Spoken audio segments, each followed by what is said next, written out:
আপনার জীবনে bad luck চলছে, যে কোনো কাজে যান শুধু ব্যাড লাকই হচ্ছে, কোনো কাজ সাকসেস হচ্ছে না। যেখানে যাচ্ছেন ফিরে চলে আসছেন কিন্তু ওই কাজই অন্য কোনো মানুষ করে দিচ্ছে। আপনি টোটালি ডিপ্রেশনে চলে যাচ্ছেন। আর যাওয়ার কোনো দরকার নেই।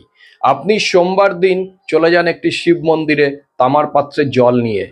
আপনি সংকল্প করুন নিজের গুড লাকের জন্য, ওনার মাথায় জল ঢালুন। কিন্তু তারপর ওই জলটা গড়িয়ে যে লিঙ্গ দিয়ে পড়ে, সেখান থেকে জলটা আপনার ঘটির মধ্যে নিয়ে নিন, সামান্য হলেই হবে।